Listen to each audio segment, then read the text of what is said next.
अब आपने नोटिस किया पीएम जो है सब कुछ सीएम में कन्वर्ट होगा। पीएम जनरली कौन से हाउस से होता है? पीएम जनरली कौन से हाउस का मेंबर होता है? लोकसभा। तो ये कौन से हाउस का मेंबर होगा? लोकसभा। पीएम बनने की मिनिमम एज क्या थी?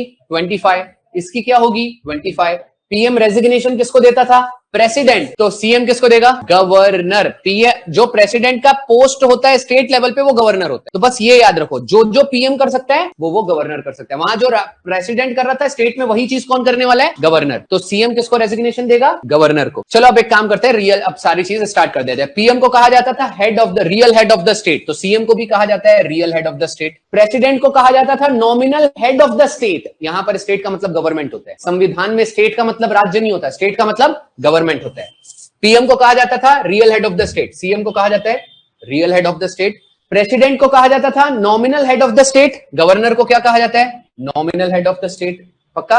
वो केंद्र सरकार में है और ये राज्य सरकार में है। चीफ मिनिस्टर की पूरी पोस्ट किससे रिसेंबल करती है? पीएम से। रिसेंबल मतलब किसकी तरह है? पीएम की तरह है। सीएम को असिस्ट करने के लिए एक बॉडी है जिसका नाम क्या है? सीओएम। सीओएम का मतलब काउंसिल ऑफ मिनिस्टर। देखे थे जब भी काउंसिल ऑफ मिनिस्टर को लीड कौन कर रहा था? पीएम। तो यहां काउंसिल ऑफ मिनिस्टर को लीड कौन करेगा स्टेट में? सीएम। और दोनों किसके पार्ट है? स्टेट एग्जीक्यूटिव के। मैं बताना चाहूंगा एग्जीक्यूटिव का यहां चार्ट बनाया हूं, एक बार बताता हूं क्वेश्चन कैसे आया था। फिलहाल एग्जीक्यूटिव क्या होता है वो भी बता दूंगा, बट सीएम किसके सीएम और काउंसिल ऑफ मिनिस्टर किसका पार्ट है? स्टेट एग्जीक्यूटिव का। उसी तरह पीएम और काउंसिल ऑफ मिनिस्टर किसके पार्ट हो जाएंगे? सेंट्रल काउंसिल मतलब अपना एग्जीक्यूटिव के। अब बात करते हैं स्टेट एग्जीक्यूटिव में कितनी बॉडी आती है और सेंट्रल एग्जीक्यूटिव में कितनी बॉडी आती है। दोनों में 4-4 लोग हैं। एक बार पता है प्रश्न क्या पूछा था यूपीएससी 2012 के क्वेश्चन में? निम्नलिखित में से कौन सी बॉडी एग्जीक्यूटिव का पार्ट नहीं है? तो आपको ये चारों याद। चलो अब बात करते हैं स्टेट में, बात कर लेते हैं। Governor, CM, council of minister और advocate general of state. AGS का फुल फॉर्म लिख रहा हूं, एडवोकेट जनरल ऑफ स्टेट। ये कौन होता है बेटा? राज्य सरकार का एडवोकेट। राज्य सरकार पे कोई भी केस आएगा तो लड़ेगा कौन? एजीएस। अब इसी चीज को कन्वर्ट करते हैं सेंट्रल लेवल पे। बेटा देखो, जो गवर्नर राज्य का होता है केंद्र में कौन हो जाता है? प्रेसिडेंट। स्टेट का सीएम, नीचे कौन हो जाएगा? पीएम। ऊपर का सीओएम, नीचे का सीओएम सेम है, मतलब वो सीओएम स्टेट का है और ये हमारे देश का है। और ऊपर जो एजीएस पोस्ट है उसी को सेंट्रल लेवल पे क्या बोलते हैं? एजीआई। फुल फॉर्म चेंज हो जाएगा, advocate general of state, attorney general of India. अगर ये खत्म हो गया हो ना तो मैं आगे बढ़ जाऊंगा। ये आपको ना डायग्राम बना के रखना चाहिए, बिल्कुल कंफ्यूजन नहीं होना चाहिए। चलो मैं वन लास्ट टाइम ना एग्जीक्यूटिव बताता हूं यूनियन का। यूनियन का याद करो, स्टेट में कन्वर्ट करना है। राष्ट्रपति, प्रधानमंत्री, काउंसिल ऑफ मिनिस्टर और एजीआई। अब यही 4 पद स्टेट लेवल पे कन्वर्ट करो। राष्ट्रपति को स्टेट में क्या बोलेंगे? गवर्नर। पीएम को क्या बोलेंगे? सीएम। सीओएम का तो दोनों सेम हो जाएगा। और आखिरी नंबर है एजीआई को क्या कहा जाएगा? एजी। इसी के साथ खत्म। और दोनों एडवोकेट होते हैं। एजीआई किसका एडवोकेट होता है? केंद्र सरकार का। और एजीएस राज्य सरकार का। इतना खत्म हो चुका है, बहुत आसान पेज था। चलो अगली बात कर लेते हैं। अब यहां पर एग्जीक्यूटिव मतलब बेटा जो, अब इनको एग्जीक्यूटिव्स क्यों कहा जाता है? बेटा जितने भी केंद्र सरकार अपने प्लान्स है उसको एग्जीक्यूट करने के लिए 4 लोग मेन है। छोटी छोटी चीजों को एग्जीक्यूट करना, एग्जीक्यूशन करना, अप्लाई करना, इंप्लीमेंट करना, है ना। सीएम को अपॉइंट कैसे किया जाता है? मैं बोलता हूं पीएम को अपॉइंट कैसे किया जाता था, याद है? Majority system. अगर लोकसभा का 50% प्लस एक एक्स्ट्रा सीट, तो मैं बताना चाहूंगा लोकसभा बेटा राज्य केंद्र में होता है। अब ये लोकसभा राज्य में तो आ नहीं सकता, तो यही लोकसभा को स्टेट लेवल पे एलए कहा जाता है। सबको याद होना चाहिए ये। अब मैं बताना चाहूंगा बेटा आपके लॉ सीईटी की एग्जाम का एक क्वेश्चन, ठीक है, एमएचटी सीईटी का। वैसे आप क्लैट कर रहे हैं, वैसे तो सारे लोगों के लिए है, बस अगर मैं यहां बता रहा हूं इस साल के एक एग्जाम में क्वेश्चन क्या आया था वो बता देता हूं। क्वेश्चन पूछा गया था, अगर किसी राज्य में, वैसे तो हमारा पार्लियामेंट में कितने हाउस होते हैं? 2, लोकसभा और राज्यसभा। इस साल के एमएचटी लॉ सीईटी के एग्जाम का क्वेश्चन था कि अगर किसी राज्य में सिर्फ एक हाउस है, अगर उसके किसी भी हाउस में सिर्फ एक लेजिस्लेटिव बॉडी है तो वो कौन सी होगी? ऑप्शंस थे Lok Sabha, Rajya Sabha, legislative assembly, legislative council. Answer क्या होना चाहिए? Legislative assembly. तो आपको ये याद रखना है। फिलहाल आज कुछ नहीं बता रहा हूं, आज मैं सिर्फ ये बता रहा हूं कि लोकसभा का स्टेट लेवल का नाम ये है, लिख लीजिए। लोकसभा को स्टेट लेवल पे क्या कहा जाएगा? एलए। और राज्यसभा को स्टेट लेवल पे क्या कहा जाता है? LC, legislative council. ये कंपैरिजन सीख लो, आगे जाके काम आएगा। मैं बार बार एलए और एलसी बोलूंगा, ये कंपैरिजन मत भूलना। चलो एक काम करते हैं, जो लोगों को दिक्कत हो रही है एलए और एलसी याद रखने में, हिंदी नाम बताता हूं। लेजिस्लेटिव असेंबली का हिंदी नाम है विधानसभा और ये विधान परिषद। ये तो सुना होगा, अगर किसी ने एलए एलसी नहीं सुना होगा तो विधानसभा विधान परिषद सुना होगा। अगर ये हो गया हो तो आगे बढ़ते हैं, ठीक है। अब जनरली सीएम कौन से हाउस से होता है? एलए। इससे ये पता चलता है ना पीएम कौन से हाउस से होता था, एलएस, तो सीएम कौन से हाउस से होगा, एलए। और एलए के जो मेंबर होते हैं उनको एमएलए कहा जाता है, और एलसी के जो मेंबर होते हैं उनको क्या कहा जाता है, MLC, member of legislative council. Done, आगे बढ़ जाए। अब बात करते हैं बेटा पीएम का, जब भी ना मैंने आर्टिकल बताना भूल गया, पीएम का आर्टिकल कहां लिखाया, पीएम का आर्टिकल क्या है, 75, यही लिख लो, पहले पीएम का आर्टिकल लिखो 75 और ऑब्लिक करके लिखो सीएम का आर्टिकल 164, दोनों लिख लो, पीएम का आर्टिकल 75, सीएम का आर्टिकल 164, डायरेक्ट एग्जाम में क्वेश्चन आएगा। ये देखो यहां लिखा हुआ है, ठीक है, according to article 164 governor appoint करता है सीएम को, लिख लीजिएगा, CM appointed by governor. But याद रखना गवर्नर किसी को भी रैंडम इंसान को अपॉइंट नहीं कर सकता सीएम, सीएम बनने के लिए मेजोरिटी चाहिए, कितनी मेजोरिटी चाहिए, 50% प्लस 1 वोट। अब बात कर लेते हैं when there is no party, अगर पार्टी को क्या होगा, कोई मेजोरिटी नहीं मिल रही है, तो गवर्नर क्या करेगा, किसी भी एक इंसान को पीएम बना देगा और उसको 1 महीने के अंदर, याद है मैंने बताया था पीएम को कितने महीने के अंदर वोट ऑफ कॉन्फिडेंस चाहिए, 1 महीना, सीएम को कितने महीने के लिए चाहिए होगा, 1 महीने के अंदर। पक्का समझ में आया। अच्छा, अगर मैंने जब भी ना एक नियम बताना भूल गया था, अगर कोई पीएम की डेथ हो जाए तो एक और रूल है, 6 महीने के अंदर यानी 6 मंथ्स के अंदर भारत में नया इलेक्शन होगा और एक पीएम अपॉइंट हो जाएगा। पक्का समझ में आ रहा है। 6 महीने के अंदर मतलब वहां पर नया पीएम चुनना पड़ेगा हाउस के अंदर से, इलेक्शंस तो पीएम के होते नहीं, 6 महीने के अंदर हमको क्या करना पड़ेगा, नया पीएम को अपॉइंट करना पड़ेगा वहां पर मेजोरिटी के साथ। पक्का, आगे देख लेते हैं। अगर मान के चलते हैं still government generally appoints member of the largest party, governor किसको अपॉइंट करता है, जिसके पास सबसे ज्यादा सीट होगी, जैसे बीजेपी। अभी रूल कौन कर रहा है, बीजेपी। क्यों, सबसे ज्यादा नेता कहां के हैं, बीजेपी के हैं, मतलब 50% से ज्यादा सीट सिर्फ बीजेपी के पास है, तो पीएम कौन बनेगा, जिसके पास मेजोरिटी होगी। अब क्या होता है, मान के चलते हैं मेजोरिटी मिल ही नहीं रही है, तो ऑप्शन क्या होगा बेटा, coalition government, word of the day, गठबंधन वाली सरकार। गठबंधन को इंग्लिश में बेटा यहां बोला जाता है कोएलिशन गवर्नमेंट। क्या कहा जाता है, कोएलिशन। अगर डायरेक्ट मेजोरिटी नहीं मिल रही है तो क्या होगा, गठबंधन की सरकार बनेगी। ये चीज समझ में आ गई, कोएलिशन गवर्नमेंट की सरकार बनेगी, ये भी आपको याद रखना है। और याद रखना है जब सीएम की डेथ हो जाएगी, governor appoints the CM nominated by the ruling party. आपको ये भी नियम याद रखना है, अगर किसी पीएम की डेथ हो जाती है तो गवर्नर अपने मन से नहीं सिलेक्ट कर लेगा किसी इंसान को। जनरली क्या होती है, वही पार्टी बताती है कि हमारा नेक्स्ट पीएम या सीएम कौन हो। एग्जांपल ले लेते हैं, इंदिरा गांधी की जब डेथ हुई थी तो आपको क्या लगता है, राष्ट्रपति ने अपने मन से राजीव गांधी को अपॉइंट कर लिया था कि नहीं, कांग्रेस वालों ने बोले थे कि राजीव गांधी को अपॉइंट करो। फिर राष्ट्रपति ने राजीव गांधी को अपॉइंट किया और राजीव गांधी को मौका दिया 1 महीने का कि जाके मेजोरिटी प्रूफ करो। उसी को क्या कहा जाता है, वोट ऑफ कॉन्फिडेंस। 100% समझ में आ गया। वोट ऑफ कॉन्फिडेंस के लिए कितना महीना दिया जाता है, 1 महीना। पक्का सब कुछ सेम है, ये लिखने की जरूरत ही नहीं होनी चाहिए क्योंकि आपने पीएम लिख चुका है। पीएम की सारी चीजें सिमिलर है, जो सिमिलर नहीं होगा वो लिखना। अगला देख लेते हैं। अब बात कर लेते हैं बेटा टेन्योर, फंक्शन और जोनल काउंसिल। अब जोनल बोले सर, जोनल काउंसिल बीच में कहां है, चलो बताऊंगा जोनल काउंसिल का मतलब क्या है।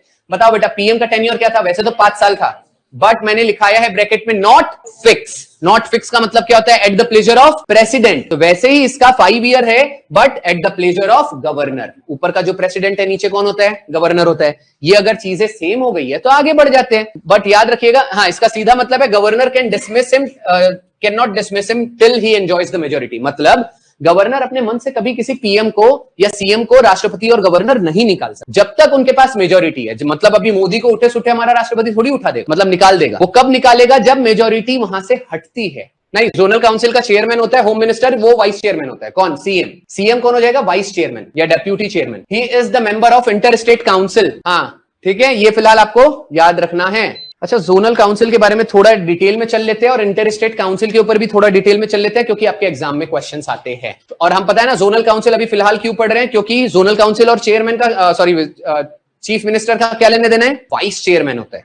और इंटर स्टेट काउंसिल से क्या लेना देना है, मेंबर होता है। फिलहाल बात कर लेते हैं जोनल काउंसिल की। जोनल काउंसिल ना, पहले लिख लीजिए, ये जो the idea of zonal council is mooted by. अच्छा, एक और चीज याद रखना, यहां पर मूटेड का मतलब है वर्ड ऑफ द डे आपके लिए, है ना। कितना अच्छा वर्ड, जनरली आपने सुना होगा गिवन बाय, गिवन के बदले में आप लोग मूटेड बोल सकते। अब याद रखना, ये आइडिया जो था जोनल काउंसिल का, ये जवाहरलाल नेहरू ने 1956 में दिया। तो भारत में कितने जोनल काउंसिल बनाए गए, 5 जोनल बनाए गए जोनल काउंसिल्स। और किस एक्ट के थ्रू बनाए गए, क्वेश्चन ये आएगा। एक्ट का नाम था स्टेट्स रीऑर्गेनाइजेशन एक्ट 1956। अब याद रखिएगा, स्टेट रीऑर्गेनाइजेशन ने टोटल कितने जोनल काउंसिल्स बनाया था, 5, और 5 के 5 ये है बेटा। डायरेक्शन के नाम है west zonal council, north zonal council, east zonal council, south zonal council और सेंट्रल जोनल काउंसिल। अब इसका मोटो क्या है बेटा? कोऑपरेटिव फेडरलिज्म को ये सपोर्ट करता है। इसको हिंदी भाषा में, कुछ और भाषा में बता देता हूं, लोगों की मदद करना, जितने भी तरीके से डिस्प्यूट्स है उसको रिजॉल्व करना। अगर मान के चलते हैं ईस्ट इंडिया में कोई भी अगर डिस्प्यूट चल रहा है रिलेटेड टू एनीथिंग, वो कौन रिजॉल्व करेगा? East zonal council. अब इसका चेयरमैन कौन? अभी तो बताया था होम मिनिस्टर थोड़ी देर पहले। सारे जोनल काउंसिल्स का चेयरमैन ऑटोमेटिकली हमारी मोटा भाई, कौन है मोटा भाई? अमित शाह। पक्का? एक बार पता है क्वेश्चन क्या पूछा था? निम्नलिखित में से कौन सा जोनल काउंसिल नहीं है? अब ये तो बेटा लॉजिक हुआ, नॉर्थ ईस्ट। नॉर्थ ईस्ट में भले ही काउंसिल लगा हुआ है बट वो जोनल काउंसिल नहीं है। नॉर्थ ईस्ट काउंसिल नाम की बॉडी है, वो स्टैट्यूटरी बॉडी है अलग से, बट याद रखना जोनल काउंसिल सिर्फ 5 है। अगर इतना हो गया हो तो आगे देख लेते हैं। ये जोनल काउंसिल्स के कुछ तथ्य हैं, इसके पहले लिख लिए, ये तो बेसिक था। अब थोड़ा डिटेल में और थोड़ा चीज देख लेते हैं। क्वेश्चन अभी तक मैंने क्या बताया? स्टेट रीऑर्गेनाइजिंग जोनल काउंसिल कौन से एक्ट के थ्रू आया? State reorganisation act 1956। दूसरी चीज, बॉडी कैसी है? It is a statutory body. वैसे देखा जाए तो ये भी स्टैट्यूटरी बॉडी है और वो भी स्टैट्यूटरी बॉडी है, बस वहां पर कौन सी स्टैट्यूटरी बॉडी है? North east council. अब बात कर लेते हैं टोटल कितने जोनल काउंसिल हो गए? 5। मोटो तो मैंने बता दिया था, कोऑपरेटिव फेडरलिज्म को सपोर्ट करना, कुल मिला के हेल्प करना, सारी चीज करना। चेयरमैन कौन हो जाता है? ये भी बता दिया, होम मिनिस्टर। वाइस चेयरमैन कौन हो जाएंगे? आपके सारे चीफ मिनिस्टर, हर एक राज्य के रोटेशनल बेसिस पे। समझ में आ रहा है? हर राज्य की एक एक साल में बारी आएगी रोटेशन बेसिस। अब आगे देख लेते, जब यही बता रहा था किसी ने पूछा नहीं था। मेंबर्स ऑफ द स्टेट्स मैंने बता दिया, वो सारी चीज हो गई। मेंबर्स अब कौन से हो जाएंगे? चीफ मिनिस्टर हो जाएंगे, लेफ्टिनेंट गवर्नर्स हो जाएंगे। और याद रखना हर राज्य से 2 मिनिस्टर। हर राज्य से कितने ministers? 2 ministers. Last bottom line बता रहा हूं कि आपके मेंबर्स कौन कौन हो गए? लेफ्टिनेंट गवर्नर्स, सीएम और 2 स्टेट मिनिस्टर्स चाहिए हर राज्य से, ये इसके मेंबर्स हो जाएंगे। अच्छा, आप बोलोगे सर हर राज्य से क्यों लिया जा रहा है? बेटा जोनल काउंसिल, किसी भी स्टेट में अगर डिस्प्यूट चल रहा है तो होम मिनिस्टर जाएगा क्या वहां? होम मिनिस्टर को बुलाएगा, डायरेक्ट उनको बोलेगा ये चीज रिजॉल्व करो और मेरे को रिपोर्ट दे दो। समझ में आ रहा है? यानी उनसे हेल्प मांग लेगा। अब आगे देख लेते हैं, रोल वगैरह सारी चीज हो जाएगी, हर चीज हो चुकी है, बाकी ये अच्छे से डिटेल में देख लेना। Zonal council clear? हाँ, अगर ये हो गया हो तो अब अगला पॉइंट है बेटा आपके लिए इंटर स्टेट काउंसिल। कौन हो जाएगा? Inter state council. Inter state council से रिलेटेड सबसे पहली चीज आपने देखा है कि जोनल काउंसिल्स को किस एक्ट के द्वारा बनाया गया था? States reorganisation act 1956। पक्का? अब ये देखो, इंटर स्टेट काउंसिल ये स्टैट्यूटरी बॉडी नहीं है, ये कॉन्स्टिट्यूशनल बॉडी है। अब आप बोलोगे सर कॉन्स्टिट्यूशनल बॉडी मतलब क्या? ऐसी बॉडी जिसके लिए कोई एक आर्टिकल है संविधान के अंदर। क्या इंटर स्टेट काउंसिल का कोई आर्टिकल है? बिल्कुल है। आर्टिकल सबसे पहले लिख लो इंटर स्टेट काउंसिल का, 263। ये है ब्रह्मास्त्र, ये चीज भूलना नहीं है। कौन सा आर्टिकल है? 263। अब आपको अगर क्वेश्चन किसी ने पूछ लिया इंटर स्टेट काउंसिल क्या कोई ऐसी बॉडी है जो परमानेंट है? परमानेंट बॉडी नहीं है। इंटर स्टेट काउंसिल कभी भी कोई स्पेसिफिक स्टेट के लिए कुछ समय के लिए बनाया जाता है। तो आपको क्या बताना है? आर्टिकल 263 क्या करता है? Empowers president to establish ISC for public interest. For public interest, ये वाला बहुत इंपॉर्टेंट पॉइंट है, इसको बेटा 10 स्टार दे दो, ऐसे ये भूलना नहीं है। मैं रिपीट कर देता हूं, आईएससी को अपॉइंट या एम्पावर, देखो राष्ट्रपति ही स्टैब्लिश करता है आईएससी। आईएससी मतलब इंटर स्टेट काउंसिल। किस लिए करता है बेटा? For public interest. यहां पब्लिक इंटरेस्ट का मतलब क्या हुआ? किसी भी तरीके से अगर पब्लिक के कोई इंपॉर्टेंट मैटर है, अर्जेंसी है, तो वहां पर स्टैब्लिश कर सकते। पक्का? अब बात करते हैं, कोई ऐसी कमेटी है जिसने भारत में पहली बार बोला था कि आईएससी नाम की कोई चीज होनी चाहिए? बिल्कुल बेटा, सरकारिया कमीशन। लिख लीजिए, recommended to establish inter state council. कौन सी कमेटी थी जिसने ये रिकमेंडेशन दिया था? सरकारिया कमीशन। क्या भारत में कोई और ऐसा है कि कभी इंटर स्टेट काउंसिल कभी भी बनाया गया हो? बिल्कुल, भारत का पहला इंटर स्टेट काउंसिल 1990 में बनाया गया था। लिख लीजिएगा, फर्स्ट आईएससी कब बनाया गया था? 1990। इंटर स्टेट काउंसिल का चेयरमैन कौन हो जाएगा? पीएम। जब भी तो देखे ना, चेयरमैन कौन हो जाएगा? पीएम। मेंबर कौन हो जाएंगे? सीएम। डन। देखो यहां मेंबर्स कौन कौन है? CM of all the state, CM of union territories. Done. और अब आप बोलोगे सर यूनियन टेरिटरी में तो सीएम होते ही नहीं है। बेटा सीएम 3 यूनियन टेरिटरीज में है, 5 टेरिटरीज में नहीं है। कौन मुझे बताएगा कौन से 3 यूनियन टेरिटरी है जहां सीएम है? चलो दिल्ली तो सबको पता होगा, जम्मू एंड कश्मीर याद आया, पौंडीचेरी। ठीक है, तो ये 3 आपके यूनियन टेरिटरी हो गए जहां सीएम होते। फिर बोले होंगे आप सर फिर बाकी 5 ने क्या गलती की थी? बेटा 5 में भी सीएम होते हैं, बस उनका नाम सीएम नहीं होता। सीएम को यूनियन टेरिटरी में क्या कहा जाता है? एडमिनिस्ट्रेटर। लिख लीजिए, एडमिनिस्ट्रेटर ऑफ द यूटी। लिख लेना, एडमिनिस्ट्रेटर्स ऑफ यूटी, ये इसके मेंबर होते हैं। तो आपका again fact of the day या कंसेप्ट ऑफ द डे कि यूनियन टेरिटरी का जो हेड होता है उसे क्या कहा जाएगा? एडमिनिस्ट्रेटर। और एडमिनिस्ट्रेटर को ब्रैकेट में लिख देना सीएम। सीएम को यूनियन टेरिटरी में नाम क्या कहलाता है? एडमिनिस्ट्रेटर। और यूनियन टेरिटरी में बेटा राज्यपाल को गवर्नर नहीं बोलते, ल्यूटिनेंट गवर्नर बोलते। तो LT. ल्यूटिनेंट गवर्नर्स लिख लीजिएगा, ये लिखा हुआ है लेफ्टिनेंट गवर्नर्स ऑफ ड्यूटीज। और यहां पर आपको याद है जोनल काउंसिल में कितने मिनिस्टर्स थे? 2। जोनल काउंसिल में कितने मिनिस्टर मेंबर होते थे? 2। यहां कितने हो जाएंगे? 6 union cabinet ministers, specific 6 union cabinet ministers. याद कैसे रहेगा? आईएससी में 3 का रिलेशन आ रहा है, टोटल कितने लेटर है? 3, 3 का डबल 6, मतलब याद रखना कोई तो चीज है जो 6 से रिलेटेड है। 6 यूनियन मिनिस्टर्स इसके क्या हो जाएंगे? मेंबर हो जाएंगे। मोर देन इनफ हो जाएगा। आगे देख लेते हैं। इट इज एडवाइजरी बॉडी, जाने दीजिए। अगर इंटर स्टेट काउंसिल हो गया हो तो आगे बढ़ जाते हैं, ठीक है। इसका टेन्योर आपका होमवर्क है। आईएससी का टेन्योर क्या होता है, इंटर स्टेट काउंसिल का टेन्योर क्या होता है, ये आपको होमवर्क लेके आना है। चलो सीएम की फैक्ट फाइल, इसी के साथ सीएम खत्म, ठीक है। अब सीएम की फैक्ट फाइल में देख लेते हैं। अगर आपको क्वेश्चन पूछ लिया जाए अभी भारत में सबसे ओल्डेस्ट, ये भी अभी केरला का सीएम अभी कौन है? अभी रिसेंट में चेंज हुए, ये थोड़ा पुराना हो गया है फिलहाल। फिर भी अगर पूछा जाता है वन ऑफ द ओल्डेस्ट लिख लीजिए, ओल्डेस्ट सीएम। अभी इनकम्बेंट ये नहीं रहे, अभी चेंज हो गया, ठीक है। फिलहाल याद रखना ओल्डेस्ट सीएम पूरे इंडिया के P Vijayan, one of the oldest लिख लेना। हो सकता है कोई मेरे ख्याल से इनसे 1 महीने बड़ा था और एक कोई था, लिख लीजिए one of the oldest CM. किसी भी राज्य के लिए सबसे ओल्डेस्ट सीएम कौन रहे? P Vijayan. Longest serving CM का नाम लिख लीजिए पवन कुमार चैमलिंग, हो सकता है चामलिंग, ठीक है। तो आपको याद रखना है लॉन्गेस्ट सर्विंग हमारे सीएम कौन हो जाएंगे? पवन कुमार चामलिंग। कहां से? उनका टेन्योर लिख लीजिए, 5वें सीएम थे हमारे सिक्किम के और उनका टेन्योर था 94 से 29, ठीक है, लगभग 25 साल। अगर क्वेश्चन पूछा जाए सबसे लॉन्गेस्ट सर्विंग फीमेल सीएम का नाम बता दीजिए, शीला दीक्षित याद रखिएगा लॉन्गेस्ट सर्विंग सीएम है। इनका रिकॉर्ड तोड़ने वाले थे हमारी दीदी ममता बनर्जी। मेरे को सिर्फ चेक करना है कि इनका रिकॉर्ड बड़े मुश्किल से 1-1.5 साल बचा हुआ था, वो शायद तोड़े या अभी तो चेंज हो गया। याद रखिएगा सेकंड लॉन्गेस्ट सर्विंग सीएम भी लिख लीजिए जयललिता। जयललिता पता है, अगर आपको लेना है ना ईगो क्या होता है इनकी, एक बार स्टोरी देखो। इनको लेजिस्लेटिव असेंबली में या पार्लियामेंट में इनका बाल चोटी खींच के बाहर निकाला गया था और इनकी इतनी ज्यादा ह्यूमिलिएशन किया गया था। आपको पता है इनको शायद वो वीडियो भी शायद अवेलेबल होगा। और इन्होंने कसम खाया था कि चलो ठीक है, तमिलनाडु के लेजिस्लेटिव असेंबली की बात, वहां पर बहुत भीड़ हो गई थी और इनको तमाचा भी मार दिया था किसी ने। इनकी साड़ी वाड़ी सब ऐसे खींचा गया था, इनको बाहर खींचातानी बहुत की गई थी। तब इन्होंने कसम खाया कि चलो ठीक है, देखेंगे आगे जाके क्या होता है, सीएम तो बन के रहूंगी। आगे जाके पता है क्या होता है? सीएम नहीं बनते, राज करते हैं। यही कहां पर? तमिलनाडु में 14 साल का इनका टेन्योर रहा।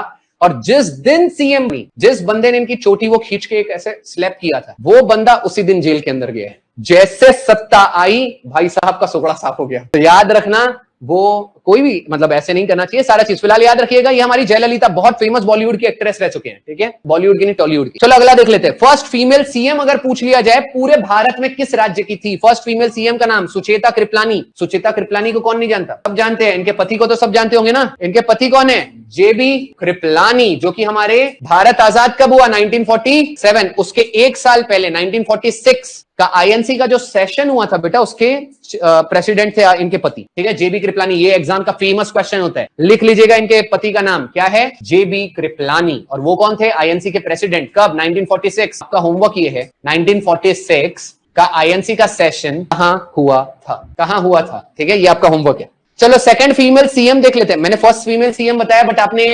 3 इडियट्स मूवी देखी होंगी। फर्स्ट को तो हर कोई जानता है, सेकंड कौन जाने, इसलिए सेकंड भी लिख लो, नंदिनी सतपथी। वैसे तो अगर नहीं भी याद किया, मिसेस नंदिनी उड़ीसा के थे, ये याद रख लेना। मैंने फर्स्ट भी बता दिया, मैंने सेकंड भी बता दिया। आगे देख लेते हैं। नोटिस किया दोनों में एक कॉमन है, सुचेता कृपलानी और नंदिनी में दोनों ने टेन्योर कितना सर्व किया है? लगभग 4 साल, यानी 5 साल दोनों ने टेन्योर कंप्लीट नहीं किया है। अब याद रखना आज तक पूरे देश में 17 नहीं 18 फीमेल सीएम अब तक बन चुकी है। सोच के देखो, 28 राज्य है, 28 फीमेल सीएम भी भारत को आजाद हुए 76-77 साल हो गए, लेकिन आज तक। तो आपको ये याद रखना है कि कितनी सीएम आज तक फीमेल सीएम बनी है? 18। शॉर्टेस्ट सर्विंग सीएम का नाम लिख लीजिएगा, जगदंबिका पाल, उत्तर प्रदेश, सिर्फ 1 दिन के लिए बने थे, ठीक है, ये भी याद रखना है, शॉर्टेस्ट सर्विंग सीएम। और लॉन्गेस्ट सर्विंग कौन थे? पवन कुमार चैमलिंग। याद कर लेते, शॉर्टेस्ट मैंने बता दिया, लॉन्गेस्ट मैंने बता दिया। हाँ, शॉर्टेस्ट सर्विंग फीमेल सीएम भी लिखा हूं मैंने, वो जानकी, वो भी तमिलनाडु के। लॉन्गेस्ट सर्विंग में आपको याद रखना है, लॉन्गेस्ट सर्विंग में 2 मैंने सीएम लिखाए हुए हैं, ठीक है। आगे बढ़ जाए, फिलहाल इससे ज्यादा कुछ नहीं आने वाला बेटा, यहीं पे आपका हो जाता है सीएम खत्म, है ना। ये है हमारे एडवोकेट जनरल ऑफ इंडिया, लिख लीजिएगा। इनके लिए बेटा एक काम करते हैं, ये वाला पहला लाइन जाने दो, मैं बता रहा हूं वो लिखो।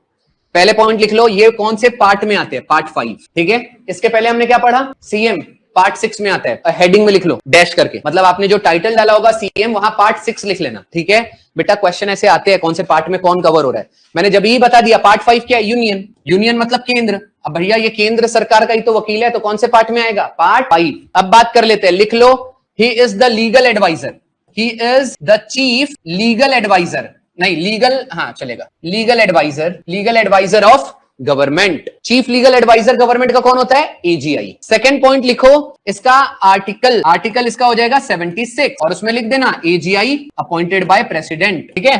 तीसरा लिखो, इसके अलावा इसका एक और आर्टिकल है 88 में कहा गया है राइट्स ऑफ एजीआई। राइट्स मतलब बेटा हक होता है, राइट्स ऑफ एजीआई। अब कौन सा हक एजीआई का, to participate in the meetings of parliament, to plead, या तू वो केसेस को लड़ सकता है गवर्नमेंट के लिए, उसके कुछ राइट्स जो आर्टिकल 88 में दिए हुए हैं। पक्का इसके 2 ही आर्टिकल है, इसके अलावा कुछ नहीं। आगे बढ़ जाए, नेक्स्ट पॉइंट में कहा गया ही is the highest law officer in the country. इसका सीधा मतलब है लॉ मिनिस्टर से ज्यादा पावर इसके पास होती है। ब्रैकेट में लिख देना लॉ मिनिस्टर और ऊपर एरो दे दो, लॉ मिनिस्टर से भी बड़ा होता है एजीआई। पक्का। चीफ लीगल एडवाइजर बता दिया, अपॉइंटमेंट बता दिया। अच्छा एक बात बताइए, ये नियम याद है, अगर राष्ट्रपति किसी को अगर अपॉइंट करता है तो ये रेजिग्नेशन किसको देगा, राष्ट्रपति को, ठीक है। अब एक आखिरी चीज, इसका टेन्योर लिखो, नॉट फिक्स। टेन्योर क्या हो जाएगा, नॉट फिक्स। बेटा वकील से रिलेटेड कोई भी चीज फिक्स नहीं होती, ना जज का टेन्योर फिक्स है, ना लॉयर का कोई टेन्योर होता है, ना एजीआई का कोई टेन्योर होता है, किसी का टेन्योर नहीं होगा, ना सीजीआई का टेन्योर होता है। सब आते हैं 6 महीना, 1 साल, 1.5 साल, 2 साल, जब तक मर्जी है कर कुर के निकल लेते हैं। पक्का समझ में आ रहा है। वकील, ये वकील वाली चीज याद रखना, अगर कोई वकील है मतलब टेन्योर है ही नहीं, चाहे वो हाई कोर्ट का जज है, चाहे वो डिस्ट्रिक्ट कोर्ट का जज है, चाहे वो कचेरी का जज है, चाहे वो सुप्रीम कोर्ट का जज है, चाहे वो मुंसिफ कोर्ट का जज है, किसी भी तरीके का जज हो, किसी का टेन्योर नहीं होता। इतना हो चुका हो तो आगे बढ़ जाते हैं, पावर्स देख लेते हैं, रिमूवल्स देख लेते हैं। टेन्योर मैंने पहले ही बता दिया, नॉट फिक्स, इसका सीधा मतलब at the pleasure of president. अच्छा ये at the pleasure of president का भी आर्टिकल है, लिख लीजिएगा, doctrine of pleasure of president article 310 के अंदर कवर होता है। कभी किसी ने पूछ लिया doctrine of pleasure of president का आर्टिकल बता दीजिए, आर्टिकल क्या होगा, 310। क्वेश्चन अगर ये पूछा जाए कि बताइए इसका रेम्यूनरेशन क्या है, नॉट फिक्स। कौन डिसाइड करता है, राष्ट्रपति। राष्ट्रपति डिसाइड कर लेता है इसका रेम्यूनरेशन मतलब सैलरी क्या होगी। पक्का। क्वेश्चन अगर पूछ लिया जाए प्रोसीजर बताइए ग्राउंड्स ऑफ रिमूवल के क्या है, याद रखिएगा कॉन्स्टिट्यूशन के अंदर रिमूवल के लिए कोई भी ग्राउंड्स अवेलेबल नहीं है। ग्राउंड्स मतलब बेटा रीजंस, कोई तो रीजन होगा इसको निकालने का, not mention in the constitution. Vice president के लिए भी मेंशन नहीं किया गया। रिमूवल मोशन जो आप देख रहे थे, 2 मेजोरिटी लग रही थी, एक सिंपल मेजोरिटी और एक इफेक्टिव मेजोरिटी। हाँ, इंट्रोड्यूस क्या लोकसभा में किया जा सकता है रिमूवल मोशन, नहीं, only introduce in the Rajya Sabha. चलो मोर देन इनफ। और उसके लिए भी याद रखना, रिमूवल के लिए वहां पे भी ना संविधान में कोई ग्राउंड्स नहीं दिए। जनरली बताता हूं, अब बोलोगे सर जब दिए ही नहीं है तो निकालेंगे कैसे। देखो जनरली इसमें भी होता क्या है, grounds of removal, grounds of removal ना ही प्रेसिडेंट का है, ना ही वाइस प्रेसिडेंट का है, ना ही किसी इंसान का है। जनरली क्या होता है, अगर कोई अनसाउंड माइंड है, मतलब वो बहुत ही ज्यादा मंद बुद्धि हो चुके हैं, या वो कॉन्स्टिट्यूशन को फॉलो नहीं कर रहे हैं, उसकी जो भी एक्टिविटीज है वो बहुत ही अनकॉन्स्टिट्यूशनल है या करप्शन है, इन सब पे हम क्या कर सकते हैं, रिमूवल मोशन पास। लेकिन ऐसा स्पेसिफिक कॉन्स्टिट्यूशन के अंदर कोई ग्राउंड्स मेंशन नहीं है। आप याद रखना, ये ग्राउंड्स का मतलब हो गया कॉजेस या रीजन। बस आपको यहां संविधान या लॉयर लोग ये ग्राउंड्स वर्ड यूज कर सकते हैं। पक्का बेटा, ये रिप्रेजेंट करता है गवर्नमेंट ऑफ इंडिया को in the supreme court and high court. हो सकता है आपको कंफ्यूजन हो। अब आप बोलोगे यार ये एजीआई केंद्र के लिए है, तो ये तो केवल सुप्रीम कोर्ट में केस लड़ेगा ना, हाई कोर्ट में क्या करेगा। भाई एक बात बताओ, मोदी जी के बारे में कोई स्टेट में हाई कोर्ट में केस चल रहा है तो वहां रिप्रेजेंट नहीं करेगा। मैं बोल रहा हूं ये डिस्ट्रिक्ट कोर्ट में भी कर सकता है, कहीं पे भी केस गया मतलब ये जाएगा। मैं ये बता रहा हूं, अगर डिस्ट्रिक्ट कोर्ट को अलाउड है कि वो केंद्र सरकार के केस लेगा तो वहां पे भी चला जाएगा। ये ऐसा कोई चीज नहीं है, ये कुल मिला के गवर्नमेंट ऑफ इंडिया को रिप्रेजेंट करने वाला है किसी भी कोर्ट में। पक्का। फिलहाल यहां पर मेंशन, अभी देखा जाए तो केंद्र सरकार के लिए 2 ही कोर्ट पूरे के पूरे डिसीजन लेती है, एक है सुप्रीम कोर्ट और एक है हाई कोर्ट। पक्का समझ में आ रहा है। अगर आपको क्वेश्चन पूछा जाए एजीआई कहां पर केस लड़ सकता है, सुप्रीम कोर्ट और हाई कोर्ट। अगर किसी ने बोल दिया कि एजीआई केवल सेंट्रल गवर्नमेंट का केस लड़ सकता है, गलत। स्टेट गवर्नमेंट का भी लड़ सकता है with the permission of president. मेरा केस भी लड़ सकता है with the permission of president. Even private players का केसेस ले सकता है, प्राइवेट सिटीजन्स का केस लग सकता है, क्रिमिनल केसेस भी ले सकता है, किसी का मर्डर केस हो गया है वो भी ले सकता है, but with the permission of president. बस ये याद रखना है आपको। ही रिप्रेजेंट मैंने बता दिया। और ये देखो, ये वाला पॉइंट भूलना मत, वरना पता चला आपको ये याद ही नहीं रहेगा एग्जाम में। He can represent any private person in any court of India. But with the permission of president. He has the right, इसी को कहा जाता है he has the right to audience in all the courts. ये लिख लीजिएगा, ये बहुत इंपॉर्टेंट पॉइंट है, लिख लीजिएगा। He has the right to audience in all the courts. इस पूरे पेज में ना मैंने 2 ही लाइन लिखने बोला है, वो 2 लाइन आप लोगों को अच्छे से याद रखना है, ठीक है? डन। चलिए अगला देख लेते हैं। मैं राइट्स की बात कर रहा था, राइट्स के लिए कौन सा आर्टिकल था? 88। अब वहां देखना एजीआई का अकेला राइट्स नहीं है, उसके अंदर 2 लोगों के राइट्स की बात की गई है, अटॉर्नी जनरल और मिनिस्टर। याद रखना, ये दोनों को एक साथ याद करो, याद रखने का तरीका बता रहा हूं। अटॉर्नी में 8 लेटर है, मिनिस्टर में 8 लेटर है। जब भी पढ़ोगे ऐसे ही पढ़ना है, अटॉर्नी में 8, मिनिस्टर में 8, 8 ही 8, यानी 88। याद रहेगा, 88 में 2 लोगों के राइट्स की बात की गई है, एजीआई और मिनिस्टर। अब किस राइट की बात की गई है वो देख लो। He has the right to speak in the parliament, but याद रखना he can not vote. Please note, यहां लिख लीजिएगा, वो पार्लियामेंट की मीटिंग में बैठ तो सकता है, बात तो कर सकता है, लेकिन वोट नहीं कर सकता। और इसको रट्टा नहीं मारना है, बताता हूं क्यों नहीं कर सकता। बेटा, हाउस के अंदर वोट केवल वही लोग करेंगे जो सदस्य है, he is not the member. तो इसका मतलब है, अब लिख लेना वाई फैक्टर कि क्यों नहीं कर सकता, because he is not a member of any house, he is not a member of any house. ये वाली चीज भूलना मत कि वो वोट क्यों नहीं कर सकता। एजीआई किसी भी हाउस का सदस्य नहीं होता है। याद रखना, he is not debarred from private legal practice. इसका मतलब है ऐसा नहीं है कि एजीआई अपना प्राइवेट लीगल प्रैक्टिस नहीं कर सकता, कर सकता है। पक्का समझ में आ रहा है? He is not debarred. Debarred मतलब होता है कि बैन कर देना, मना कर देना, मतलब ये अपनी प्राइवेट प्रैक्टिस भी कर सकता है, but again with the permission of president. बड़े बड़े केसेस और अगर कुछ ले रहे हैं तो देखो, अभी मैंने सारी चीज जो ओरली बताई ना स्टोरी के रूप में, वही सब यहां लिखा हुआ है। जैसे कि ही can not defend any person जिसके ऊपर क्रिमिनल प्रोसिक्यूशन चल रहा है, with the permission of government of India. यानी अगर वो रिप्रेजेंट करना भी चाहता है तो किसकी परमिशन लेगा? गवर्नमेंट ऑफ इंडिया की परमिशन। अगर ये हो गया हो तो आगे बढ़ जाए।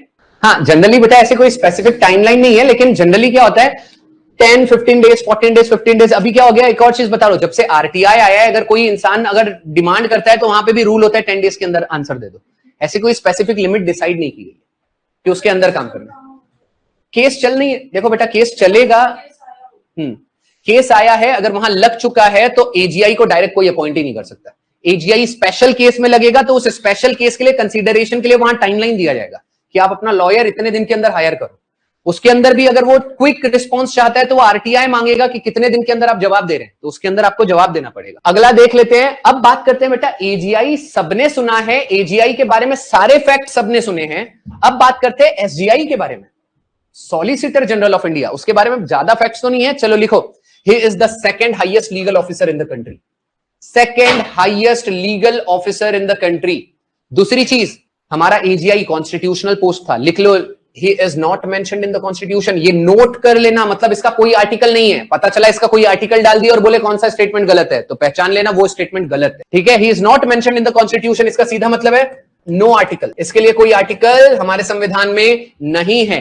अगर क्वेश्चन ये पूछ लिया जाए कि एसजीआई और एएसजीआई, यानी ये जो पद है एसजीआई का, इसको पहली बार भारत में बनाया कब गया था? 1987। ईयर भी लिखना है। इसका काम क्या होता है? To help AGI. एजीआई की मदद कौन करता है? एसजीआई। एसजीआई की मदद कौन करता है? एएसजीआई। एएसजीआई की मदद कौन करता है? वो अपने प्राइवेट प्लेयर रख सकता है, ठीक है। एएसजीआई का मतलब additional solicitor general of India. Done. और क्वेश्चन क्या पूछा जा सकता है? Law officer rules act. याद रखिएगा, इस एक्ट ने एसजीआई की पोस्ट बनाया। इसका मतलब क्या हो गया? ये स्टैट्यूटरी पोस्ट है, ब्रैकेट में लिख दो स्टैट्यूटरी पोस्ट, स्टैट्यूटरी पोस्ट, ठीक है। अब मैंने फिर से बता दिया था स्टैट्यूटरी पोस्ट कौन सी होती है, जिसको एक्ट के द्वारा बनाया जाता है। आपको पता है स्टैट्यूटरी पोस्ट का और एक्ट का रिलेशन क्या है? एक्ट को ही स्टैट्यूट कहा जाता है। एक्ट को क्या कहा जाता है? स्टैट्यूट। अब अगर क्वेश्चन पूछा जाए एजीआई को अपॉइंट कौन करता था? प्रेसिडेंट। तो एसजीआई को अपॉइंट कौन करेगा? बेटा एक कमेटी होती है और उसको लीड कौन करता है? पीएम। ये भी नोट करना है, ठीक है। सारी चीजें एकदम क्रिस्टल क्लियर रखो। अपॉइंटमेंट कौन करेगा? टेन्योर। एक काम करिए, होमवर्क लिख लीजिए, एसजीआई का टेन्योर क्या होता है। बहुत ही ज्यादा स्टैंडर्ड क्वेश्चन है। टेन्योर एजीआई का क्या था? तो एसजीआई का है, तो आपको ढूंढ के लाना है, ठीक है।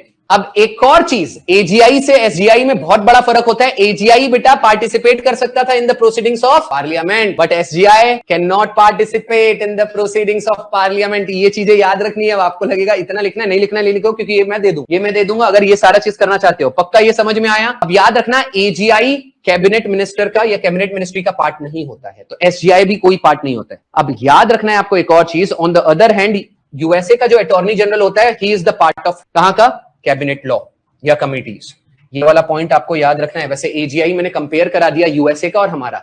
हमारा अटॉर्नी जनरल और मिनिस्ट्री का लेन देन नहीं है, हमारी separate body attorney general of India और कैबिनेट मिनिस्टर सेपरेट होते हैं। लेकिन यूएसए में जो आपका अटॉर्नी होता है उसके नाम में ही अटॉर्नी आ रहा है, रूल्स आ रहा है, सारी चीज आ रहा है, वो कैबिनेट का पार्ट वहां पर होता है। पक्का? अगर इतना हो गया हो तो आगे देख लेते। अब देख लेते हैं एग्जैक्ट, अरे अभी होमवर्क हमने दिया था, यहां पर आ गया आपका होमवर्क, कोई बात नहीं।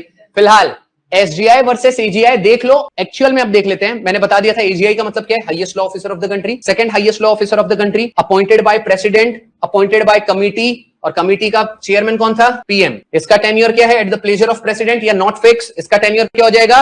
3 इयर्स। वो कौन सी पोस्ट है? कॉन्स्टिट्यूशनल। ये कौन सी पोस्ट है? स्टैट्यूटरी। इतनी सारी चीजें। और ये एक और चीज, लास्ट एक और पार्ट है, पार्लियामेंट की मीटिंग में ये बैठ सकता है, ये नहीं बैठ सकता। ये था आपके लिए शॉर्टकट में एजीआई वर्सेस। चलो ठीक है, फिलहाल एजीआई के बारे में छोटा सा फैक्ट, और मुझे लगता है कुछ फैक्ट्स देख लेते हैं। सबसे पहली चीज, अच्छा अटॉर्नी जनरल ऑफ इंडिया का लेना देना किससे है? कोर्ट से। Attorney general of India generally कहां पर केस लड़ेगा? सुप्रीम कोर्ट में। बेटा सुप्रीम कोर्ट का बर्थडे और एजीआई का बर्थडे दोनों का एक साथ आता है, यानी हमारा पहला रिपब्लिक डे +2 28 जनवरी 1950 में ये पोस्ट क्रिएट की गई थी। और क्वेश्चन अगर पूछ लिया जाए भारत का पहला एजीआई कौन था? एमसी सेटलवर्ड। हो सकता है ये सेतलवद भी हो, बस हम सेटलवर्ड पढ़ रहे हैं, हमको लग रहा है हाँ ठीक है, कुछ इंग्लिश वाला नाम लग रहा है। आपको ये चीज याद रखनी है, भारत का सेकंड हाईएस्ट सिविलियन अवार्ड कौन सा होता है? पद्म विभूषण। यानी कि भारत का सेकंड हाईएस्ट सिविलियन अवार्ड इनको मिल चुका है 1957 में। मल्टी लाइनर के लिए याद रखिएगा। और एक और पॉइंट इनके बारे में यहां मैंने 3 पॉइंट लिख के लाए हैं। पहला, भारत के पहले एजीआई है। दूसरा, इनको पद्म विभूषण मिल चुका है 1957 में। तीसरा और सबसे important point, longest serving AGI, आज तक इनका रिकॉर्ड ही नहीं टूटा। बेटा 52 से 63 टोटल मोटा मोटा 11 साल थे टेन्योर, अगर ऐसे देखा जाए तो। ठीक है, अभी अगला देख लेते हैं। शॉर्टेस्ट सर्विंग अगर पूछा जाए भारत का अटॉर्नी जनरल का नाम बता दीजिए, सोली सोराब जी। तो याद रखिएगा कितने दिन के लिए थे? बेटा बस 1 साल होने ही वाला था, 1 हफ्ते के लिए चूक गए। फिलहाल याद रखने का, only AGI who has been appointed 2 times. तो भारत का इकलौता अटॉर्नी जनरल ऑफ इंडिया जिसको 2 बार अपॉइंट किया गया है, वो हो जाएंगे हमारे सोली सोराब जी। ठीक है, जिनको पहली बार अपॉइंट किया गया था 1989 से 90, और उसके बाद किया गया था, हाँ यहां देखो पूरे 6 साल। ठीक है, चलिए ये अगर हो गया हो तो आगे देख लेते हैं। भारत के इकलौते अटॉर्नी जनरल ऑफ इंडिया जिसको सुप्रीम कोर्ट ने बुलाया था, समन किया गया था as a witness, Ghulam, mister Ghulam भारत के इकलौते। और अभी याद रख लीजिएगा, इनकम्बेंट, मैंने हमेशा पिछली बार बताया था ना, word of the day, incumbent का मतलब क्या होता है? बेहतरीन, करंट। हमारे अभी के अटॉर्नी जनरल ऑफ इंडिया कौन हो जाएंगे? आर वेंकट रमनी। मैंने सब कुछ बता दिया। अच्छा एक बात बताओ, भारत का पहला female attorney general of India कौन था, कौन थी? भारत के पहले फीमेल एजीआई कौन थे? ऑप्शंस हैं, कोई भी नहीं। मतलब फीमेल कैसे हो सकते हैं, ऐसा आप लोग बिल्कुल नहीं सोचना। मतलब मैं बस बता रहा हूं, ये इंडिया है, जनरली यहां फीमेल्स को मौका दिया ही नहीं जाता। आपने अभी देखा कि 17-18 फीमेल सीएम रही है, एक भी वाइस प्रेसिडेंट नहीं बन पाई आज तक। सोच के देखो, एक भी फीमेल वाइस प्रेसिडेंट नहीं, सब के सब मेल्स, है ना। अगर आगे हो गया हो तो देख लेते हैं।